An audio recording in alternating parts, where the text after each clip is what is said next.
Everyone, welcome to commerce tutorial. मैं हूं आपकी अपनी होस्ट ज्योति। आज हम स्टार्ट करने जा रहे हैं 10th की इकोनॉमिक्स का chapter sector of an Indian economy. ये तो हम ऑलरेडी जानते हैं कि हमारी इकोनॉमी कितने सेक्टर्स होते हैं, 3। फर्स्ट होता है हमारा प्राइमरी सेक्टर। प्राइमरी सेक्टर को हम एग्रीकल्चर के सेक्टर से नाम से भी जानते हैं। वो सेक्टर जो हमें गुड्स प्रोवाइड करता है by exploiting the natural resources. Natural resources हमारे पास क्या आता है? Air, water, soil, land, wind energy, जितने भी हमारे पास नेचुरल रिसोर्सेज होते हैं, जब उनको यूटिलाइज करके कोई भी हम प्रोडक्ट प्रोड्यूस करते हैं उसको हम क्या बोलते हैं? Agriculture resources. इसीलिए इसको एग्रीकल्चर सेक्टर के नाम से भी क्या किया जाता है? जाना जाता है।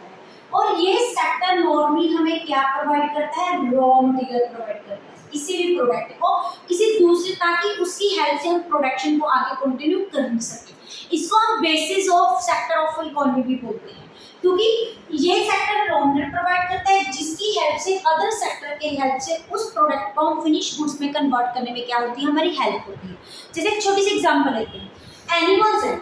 एनिमल्स क्या होते हैं? नेचुरल रिसोर्सेज की हेल्प से हमें क्या प्रोवाइड करते हैं? मिल्क प्रोवाइड करते हैं, और ये मिल्क को हम एक्सप्लॉइट करते हैं by using the natural resources. तो ये क्या बन जाता है? हमारा एग्रीकल्चर सेक्टर, प्राइमरी सेक्टर।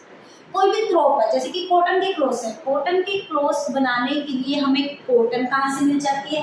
ये हमें जूट के प्लांट से मिलती है, जिसमें हमें कॉटन के छोटे छोटे पीसीस फॉर्म में, रॉ मटेरियल की फॉर्म में प्रोवाइड होती है, और उनका प्रोडक्शन हम नेचुरल रिसोर्सेज को एक्सप्लॉइट करने से बोलते हैं। तो इसलिए इनको क्या बोला जाता है? Primary sector, which provide the raw material. Second sector हमारा कौन सा आता है? सेकेंडरी सेक्टर, जिसको हम इंडस्ट्रियल सेक्टर या मैन्युफैक्चरिंग सेक्टर के नाम से भी जानते हैं। और ये सेक्टर क्या होता है? जो हमें नेचुरल प्रोडक्ट मिलते हैं कहाँ से? प्राइमरी सेक्टर से। उसको किसमें प्रोवाइड कन्वर्ट किया जाता है? यूजफुल प्रोडक्ट में, यूजफुल गुड्स एंड सर्विसेज में कन्वर्ट किया जाता है, ताकि उनको हम क्या कर सके? यूटिलाइज कर सके। It can be utilised by the final consumer. तो उन सेक्टर को हम क्या बोलते हैं? Secondary sector. जैसे कि ये रॉ मटेरियल हो गया, हमारे यहाँ से क्या मिला था? मिल्क मिला था। अब ये इंडस्ट्री सेक्टर का क्या काम होता है? इसको डिफरेंट फॉर्म्स में क्या करना है? कन्वर्ट करना। डिफरेंट फॉर्म्स क्या हो जाती है?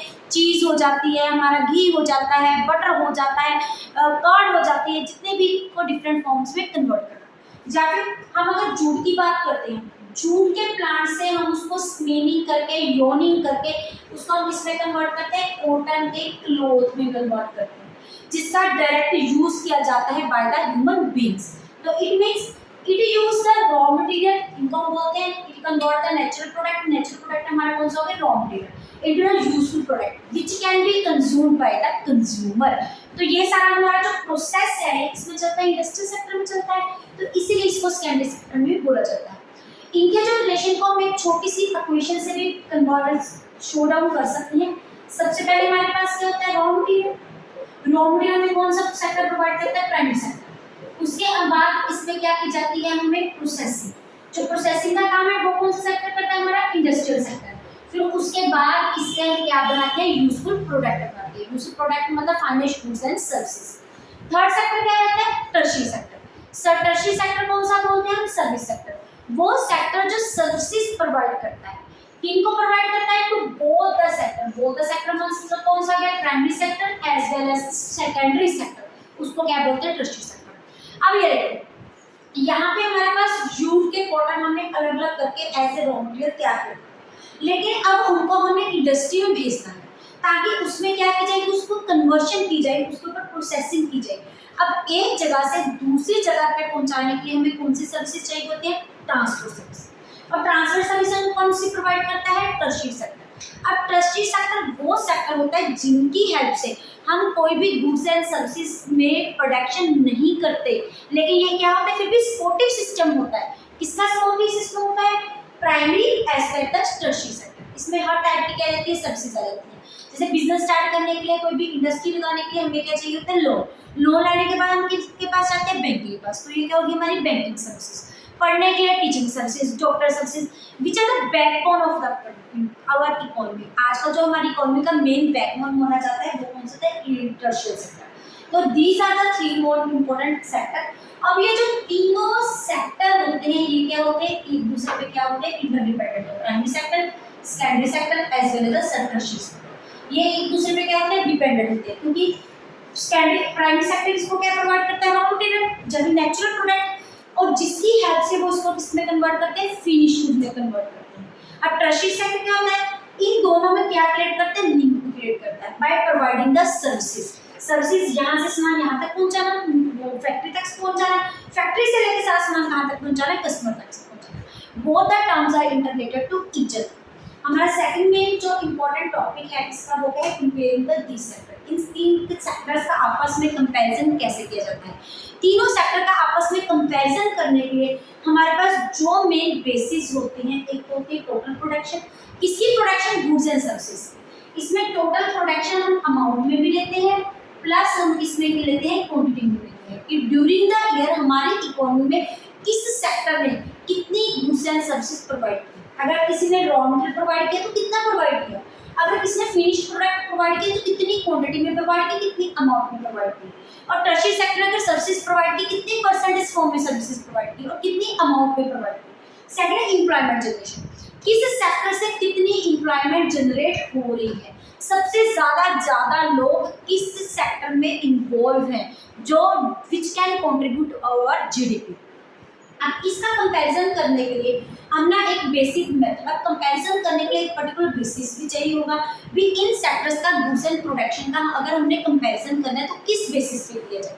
तो इसके लिए हमारा एक जो टर्म होती है that is total output term. अब टोटल आउट में क्या जाती है, total output means to be total production.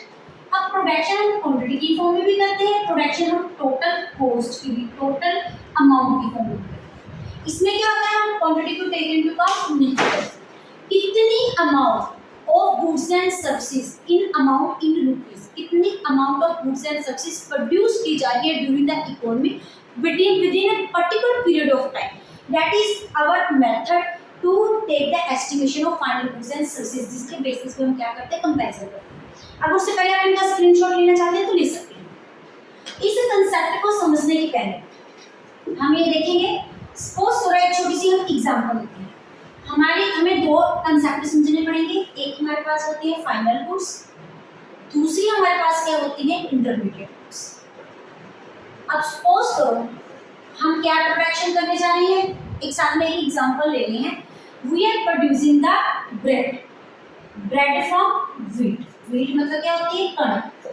अब सबसे ज्यादा हमें जब भी हम ब्रेड की प्रोडक्शन देखते हैं, कितनी अमाउंट ऑफ ब्रेड हमने प्रोड्यूस की है, तो सबसे पहले हमें क्या, हमारे लिए हमें क्या चाहिए, wheat. Wheat means to be कणक। अब ये व्हीट हमें किन से मिलेगी, ये हमें मिलेगी हमारी एग्रीकल्चर से। Agriculture means to be our primary sector.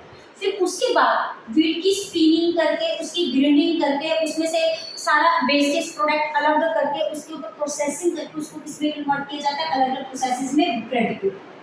अब ये ब्रेड किसमें कन्वर्ट हो जाती है, हमारी इंडस्ट्रियल सेक्टर में। अब इंडस्ट्रियल सेक्टर में इसकी प्रोडक्शन करने के बाद ये तो है नहीं, ये जो ब्रेड है हमारी मार्केट में पड़ी पड़ी क्या हो जाएगी, सेल आउट हो जाएगी, नहीं हुई, उसको किसमें लेके आना पड़ेगा, मार्केट में लेके आना पड़ेगा। मार्केट में लेके आने के बाद उस ब्रेड की क्या शुरू हो जाती है, सेल शुरू होती है। ये क्या है, हमारे तीन सेक्टर्स होते हैं। सबसे पहले क्या था, व्हीट को किसमें कन्वर्ट किया हमने, ब्रेड में कन्वर्ट किया। अब ब्रेड अपने मार्केट में नहीं जा सकती, तो यहाँ पे हमने कौन सी सर्विसेज प्रोवाइड की, ट्रांसपोर्ट सर्विसेज प्रोवाइड की। अब ये किसका काम है, एग्रीकल्चर सेक्टर का काम है। ये किसका काम है, हमारा इंडस्ट्रियल सेक्टर का काम है।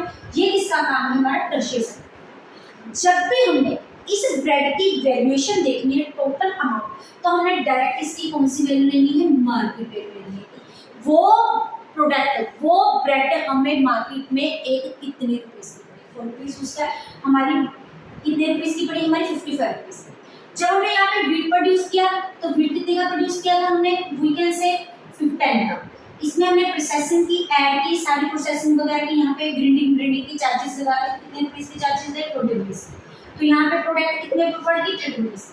उसके बाद ट्रांसपोर्ट सर्विसेज प्रोवाइड की, तो हमें वो प्रोडक्ट मार्केट में कितने का हो गया, 40 रुपीस। इट मीन्स जो ये इंटरमीडिएट तो गुड्स क्या होती है, मीडियम सेंटर वाली गुड्स, कि जिसकी हेल्प से हम प्रोडक्शन करते हैं। फाइनल के नाम से पता होता है, फाइनल गुड्स कौन सी गुड्स होते हैं, अमाउंट ऑफ फाइनल गुड्स जो कि मार्केट में रेडीमेड मटेरियल, जिस मटेरियल में हम उसको यूज करते हैं, वही मटेरियल में हमारे पास अवेलेबल है। इंटरमीडिएट क्या हो चुके हैं, ये सेंटर, ये जो सारी सेंटर वाली गुड्स मींस पहले क्या थी, व्हीट को किसमें कन्वर्ट किया, ब्रेड में कन्वर्ट किया, फिर वो उसमें ट्रांसपोर्ट की सर्विसेज लगा के मार्केट में जाके क्या किया, सेल। जब भी हम ब्रेड की वैल्यू कैलकुलेट करेंगे, जो जो सेंटर वाले प्रोसेसिंग है, इंटरमीडिएट सेंटर वाले processes means to be intermediate. Intermediate की इन अदर वर्ड्स हम इसको समझने के लिए इसका मीनिंग क्या समझ आती है, रॉ मटेरियल। जितने भी रॉ मटेरियल सेंटर में यूज किए जाते हैं उनको क्या बोलते हैं, ये इंटरमीडिएट गुड्स बोल जाते हैं। इसकी एक तो छोटी सी और एग्जांपल लेती है, दूसरी हमने कौन सी एग्जांपल लेती है, कॉटन। सबसे पहले हमें क्या मिलता है, जूट। जूट कहाँ से मिलता है, हमारे एग्रीकल्चर सेक्टर से। फिर जूट की स्पिनिंग की जाती है, फिर उसकी ग्रेडिंग की जाती है, फिर उसकी यॉर्निंग की जाती है, फिर उसके बाद उसमें कन्वर्ट करते हैं हम कॉटन के कपड़े में कन्वर्ट करते हैं। तो उसके बाद वो मार्केट में ट्रांसपोर्ट की हेल्प से मार्केट में पहुंच के क्या किया जाता है, सेल किया जाता है। जब ये मार्केट में जब ये पहुंच गया कपड़ा, तो ये क्या हो गया, हमारे पास फाइनल गुड्स होगी। फाइनल गुड्स क्यों होगी, जिस रेट में वो अवेलेबल है उसी फॉर्म में उसको हम क्या बोलते हैं, यूज करते हैं। फाइनल गुड्स वो गुड्स होती है जिस वे में वो हमारे पास यूज करने के लिए अवेलेबल होती है, वैसे ही हमको क्या करते हैं, कंज्यूम करते हैं। तो हमने ये फाइनल गुड्स की क्या लेनी है, वैल्यू। जो सेंटर वाली गुड्स, इन अदर वर्ड्स आप इंटरमीडिएट गुड्स का in other words general sense में क्या सोच सकते हैं, रॉ मटेरियल। जितने भी ये बीच वाले हमारे रॉ मटेरियल की गुड्स है, इसको हमने टेक इनटू अकाउंट नहीं करना। It means we can say, जब भी हमने तीनों सेक्टर की गुड्स एंड सर्विसेज का कंपैरिजन करना है, वो कंपैरिजन के बेसिस हमने किसकी करनी है, टोटल प्रोडक्शन लेनी है। इसकी प्रोडक्शन लेनी है goods and services which can B produce in the market. किस बेसिस में, उसकी मार्केट में कितनी वैल्यू है, कितनी प्राइस पे वो फाइनल गुड्स हमें मिल रही है, कितने में उसकी प्रोडक्शन की जा रही है, दैट इज वी हम लेके प्राइस। इसलिए हमारे पास दो मेथड्स होते हैं, एक फाइनल गुड्स का मेथड, एक इंटरमीडिएट गुड्स का मेथड। फाइनल गुड्स का क्या बोलते हैं, हमने डायरेक्ट कौन सी प्राइस का ले लेनी है, फाइनल गुड्स की प्राइस, जिस प्राइस पे उसको मार्केट में हम क्या करते हैं, टेक इनटू अकाउंट करते हैं। और इंटरमीडिएट गुड्स कौन सी बोलती है, वो प्राइसेस जो सेंटर में प्रोसेसेस एक रॉ मटेरियल को फिनिश प्रोडक्ट में कन्वर्ट करने की जितने भी कॉस्ट इन्वॉल्व होती है, इनको हम उसमें टेक इनटू अकाउंट नहीं करते। क्यों नहीं करते, ये ऑलरेडी इनकी प्राइस इसमें ली हुई है, फाइनल गुड्स में ही ली हुई है। तो ये था हमारा फाइनल गुड्स का मेथड, जिसको टोटल आउटपुट मेथड के नाम से भी जाना जाता है। टोटल आउटपुट मेथड क्या बोलता है, जब भी हमें किसी चीज की वैल्यूएशन करनी है, इसकी valuation final goods and services को किस बेसिस पे करेंगे, हम फाइनल गुड्स की बेसिस पे करेंगे। इनकी क्या प्रिकॉशंस होती हैं कि इंटरमीडिएट गुड्स की हम वैल्यूज में इंक्लूड नहीं करेंगे। क्यों नहीं करेंगे, इट इज ऑलरेडी इंक्लूडेड। वो ऑलरेडी जब एक प्रोसेस से दूसरी प्रोसेस में हम इसको कन्वर्ट करते हैं तो उसमें ये इंक्लूड की जाती है। नेक्स्ट हमारी आज की इंपॉर्टेंट टर्म है, वो है ग्रॉस डोमेस्टिक प्रोडक्ट। अब ग्रॉस का मतलब क्या होता है, जनरल सेंस में इसका मतलब क्या होता है, टोटल। डोमेस्टिक का मतलब होता है हमारी डोमेस्टिक इकोनॉमी कौन सी होती है, हमारी इंडियन इकोनॉमी। उसमें प्रोडक्ट मतलब उसकी क्या करनी, प्रोडक्शन।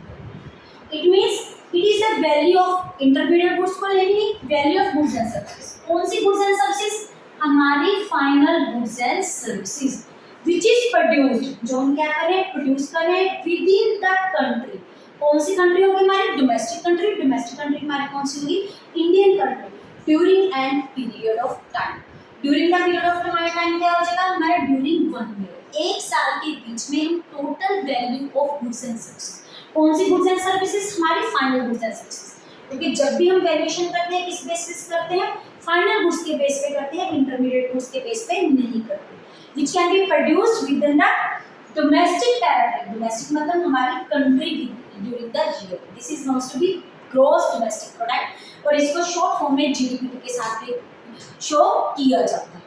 अब ये जो जीडीपी कंसेप्ट है, ये इस कैलकुलेशन करना ये किसका काम होता है, it is the central government का। ये क्या होता है, सेनेटरी मिनिस्ट्री ऑफ गवर्नमेंट। तो गवर्नमेंट का काम है, तो क्या करती है, different states, different union territories में जितनी भी टोटल गुड्स एंड सर्विसेज की टोटल अमाउंट को हम क्या कर देते हैं, ऐड अप कर देते हैं। तो हमारे पास क्या रहती है, जीडीपी। ओके, हमारे सेंट्रल लेवल कौन सा हो गया, हमारा नेशनल लेवल। नेशनल लेवल हमारा कौन सा हो गया, हमारा कंट्री लेवल, हमारा यूनियन लेवल। अब इंडिया को डिफरेंट किसमें डिवाइड किया जाता है, या तो इसको स्टेट्स में डिवाइड किया जाता है, या फिर इसको किसमें डिवाइड किया जाता है, यूनियन टेरिटरीज में डिवाइड किया जाता है।